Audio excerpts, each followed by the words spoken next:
दिल्ली में 26 जनवरी को किसान ट्रैक्टर रैली निकालने पर दिल्ली पुलिस और किसानों में सहमति बन गई है। सभी जगहों के रूट भी तय हो गए हैं। दिल्ली पुलिस का ये कहना है कि ट्रैक्टर रैली को पूरी सुरक्षा दी जाएगी क्योंकि पाकिस्तान के आतंकी गड़बड़ी फैलाने की फिराक में लगे हैं।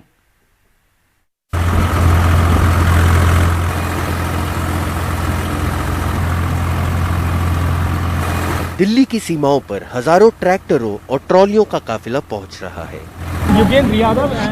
रविवार को किसानों और दिल्ली पुलिस के बीच छठी दौर की मीटिंग हुई, जिसके बाद किसानों ने कहा कि उन्हें सभी रूट पर ट्रैक्टर रैली निकालने की इजाजत मिल गई है। आज रात को सिग्नेचर्स हुए हैं और पुलिस की तरफ से फॉर्मल परमिशन मिल गई है, तो उन्होंने फॉर्मल परमिशन के लिए बुलाया था और जो कल से जो भी छोटे मोटे इश्यूज आए हैं वो सब इश्यूज को सॉर्ट आउट करने के लिए बुलाया था। तो जैसा मैंने कल कहा था, 26 जनवरी को परेड होगी, हम दिल्ली के अंदर जाएंगे और शांतिपूर्ण तरीके से परेड होगी। फार्मर्स का प्रोटेस्ट चल रहा है। किसानों ने शनिवार रात दिल्ली पुलिस को ट्रैक्टर रैली निकालने के लिए पत्र लिखकर इजाजत मांगी थी। पुलिस और किसानों के बीच सहमति से जो ट्रैक्टर रैली का प्रस्तावित रूट है, उनमें सिंगू बॉर्डर से नरेला और औचंडी बॉर्डर से वापस सिंगू बॉर्डर करीब 74 किलोमीटर का रूट होगा। टीकरी बॉर्डर से नांगलोई, नजफगढ़, असौड़ा होते हुए वापस टीकरी बॉर्डर करीब 82 किलोमीटर लंबा रास्ता होगा। इसी तरह गाजीपुर बॉर्डर से अप्सरा बॉर्डर, लाल कुआं और फिर गाजीपुर बॉर्डर का 68 किलोमीटर का रास्ता होगा।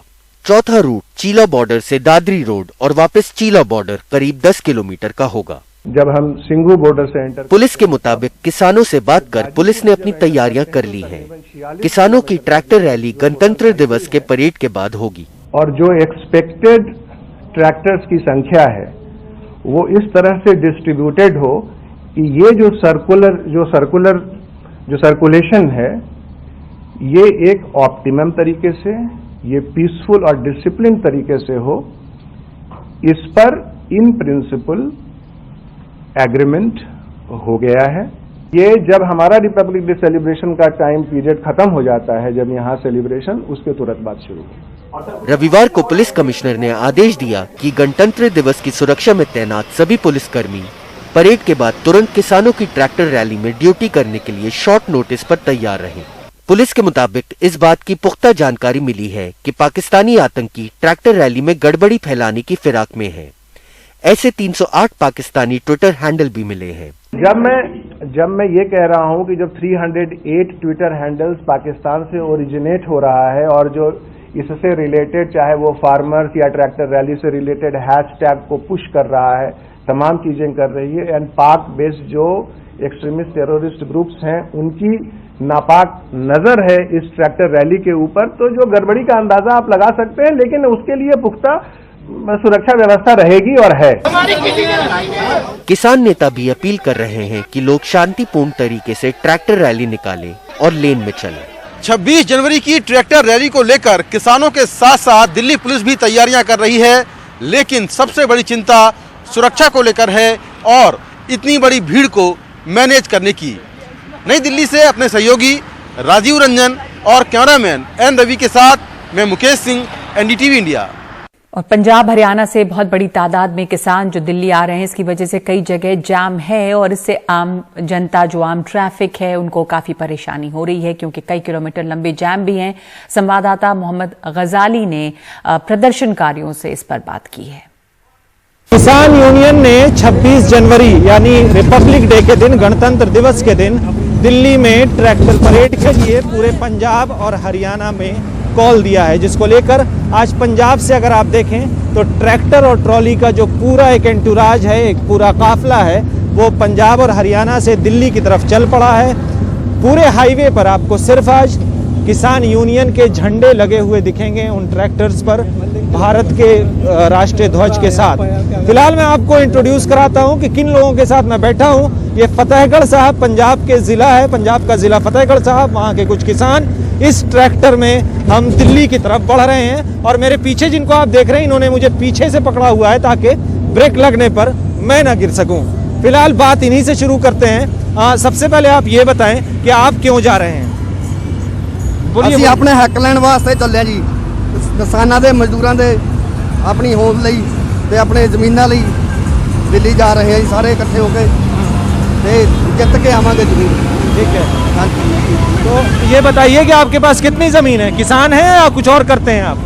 हाँ जी, किसान हैं या कुछ और करते हैं आप? क्या काम करते हैं? ਅੱਜ ਤਾਂ ਮੈਂ ਕਿਸਾਨ ਹਾਂ ਜੀ। ਜਦੋਂ ਮੈਂ ਕਿਸਾਨਾਂ ਦੇ ਨਾਲ ਚੱਲਿਆ ਉਦੋਂ ਮੈਂ ਫਿਲਮਾਂ 'ਚ ਕੰਮ ਕਰਦਾ ਜੀ।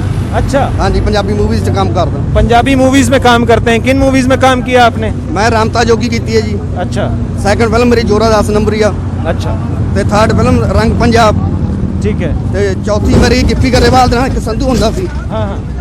ਤੇ ਮੇਰੇ ਬਾਕੀ ਐਜ਼ ਅ ਸਿੰਗਰ ਮੇਰੇ ਸ਼ਬਦ ਵੀ ਆਏ ਜੀ ਧਾਰਮਿਕ।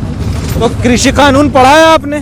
है जी। कृषि कानून जो आया है, जो खेती कानून आया है जिसको लेके ये विरोध प्रदर्शन हो रहा है, उसके बारे में कुछ जानकारी रखते हैं आप? ਜਾਣਕਾਰੀ ਇੰਨੀ ਹੈ ਜੀ ਬਸ ਉਹ ਸਾਡੇ ਹੱਕਾਂ 'ਚ ਨਹੀਂ ਹੈਗੇ। ठीक है, ਬਸ ਸ਼ਾਰਟਕਟ। ठीक है।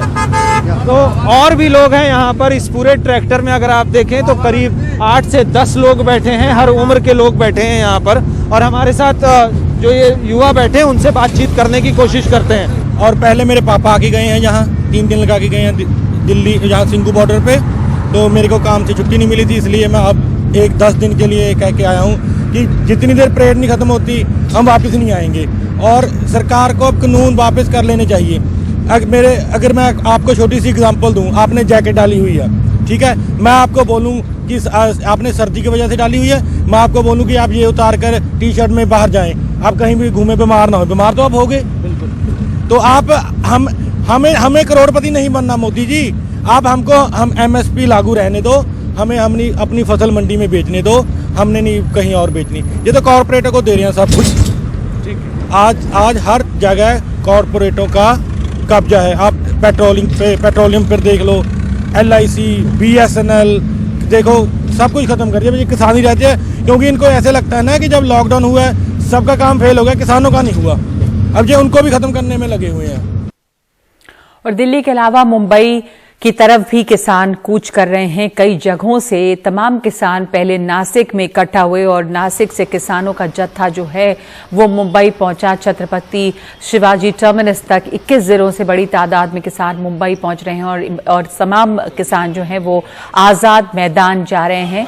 दिल्ली में 2 महीने से कड़ाके की ठंड में बैठे किसानों का समर्थन करने के लिए मुंबई के किसान भी दबाव बनाएंगे। महाराष्ट्र के अलग अलग जिलों से 21 जिलों से यहां पर आए हैं। सोमवार को एक रैली होगी जिसमें एनसीपी अध्यक्ष शरद पवार शामिल होंगे और योजना है कि राजभवन तक रैली भी जाएगी, जहां वो राज्यपाल को कृषि कानूनों के खिलाफ ज्ञापन देंगे।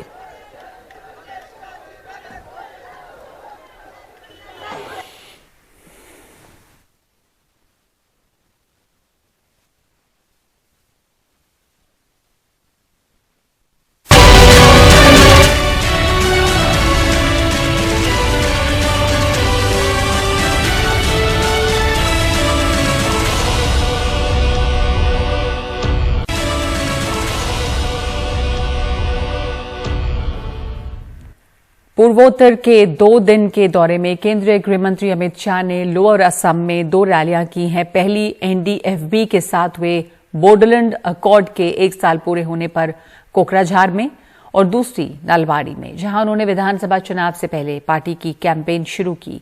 अमित शाह ने घुसपैठ मुक्त असम की बात की है, लेकिन प्रधानमंत्री मोदी की तरह CAA और NRC का जिक्र नहीं किया है। देखिए रत्नदीप चौधरी और संजय चक्रवर्ती की रिपोर्ट। ये कांग्रेस और बदरुद्दीन अजमल आसाम को घुसपैठियों से सुरक्षित रख सकते हैं क्या? जरा बताइए भैया, रख सकते हैं क्या? ये कांग्रेस और बदरुद्दीन अजमल की जोड़ी सारे दरवाजे खोल देगी और घुसपैठ को आसाम के अंदर सरल करके दी, क्योंकि उनकी वोट बैंक है, वोट बैंक। मैं आपको अपील करना चाहता हूं मित्रों कि एक और 5 साल भारतीय जनता पार्टी को दे दीजिए।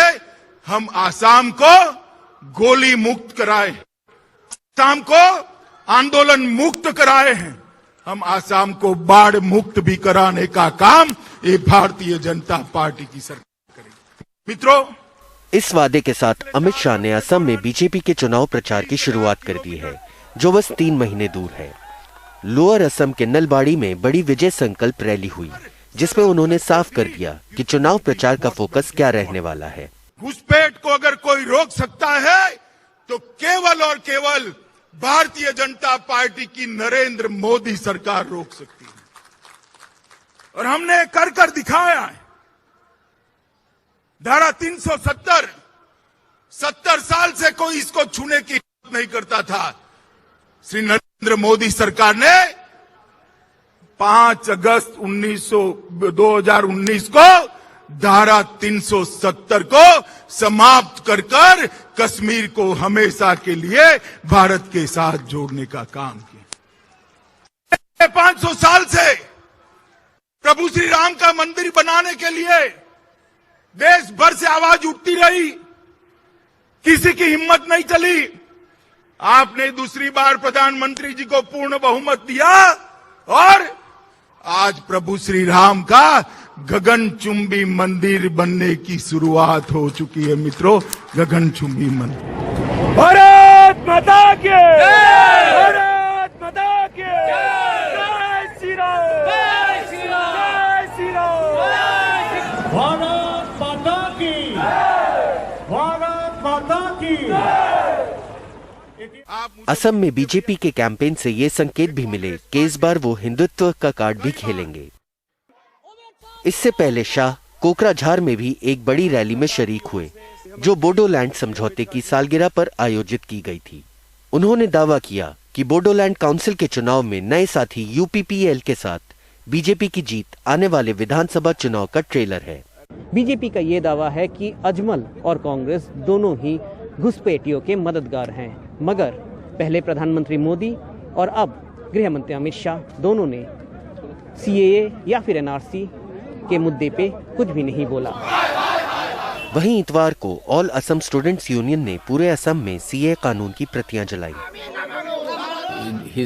बीजेपी ने 2014 और 2016 में किए गए चुनावी वादों को पूरा नहीं किया। यहां तक कि 2019 लोकसभा चुनाव में किए गए वादे भी अधूरे हैं। पीएम मोदी और उसके बाद शाह की रैली ने असम चुनाव में बीजेपी के एजेंडे को सेट कर दिया है। हालांकि वो विवादास्पद मुद्दों को तूल देने से बचते दिखे। संजय चक्रवर्ती के साथ रतनदीप चौधरी की रिपोर्ट, एनडीटीवी इंडिया के लिए। इंडिया एट 9 में अभी इतना ही। एक ब्रेक के बाद देखिए सिटी एक्सप्रेस।